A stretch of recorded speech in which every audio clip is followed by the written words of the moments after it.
والله يوم من الأيام وأنا باقي صغير ذاك الوقت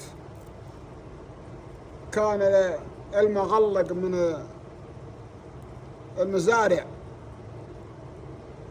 والوالد عنده بير وطلب الجماعة، ما كان في عمال ولا كان في طال عمرك معدات ولا كان في إلا الجماعة يتعاونون يحفرون كل يوم عند واحد.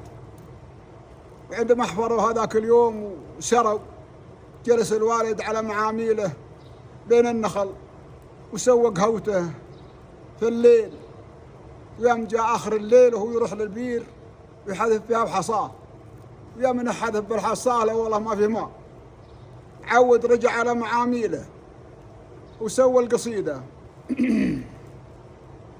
يقول: طلبت أنا اللي خلق الليل واليوم، والنام والناس عينه ما تنامي، تبرج المنظمي غرسه واكسر الحيل، يرمي ملاغيب والمحال يومي، بس جالس يبقى عايم انتي تعومين، لقيتي حد سالي من الهمومي، وصفيني محله واسري الليل، واجلس معه واستريح من الهمومي.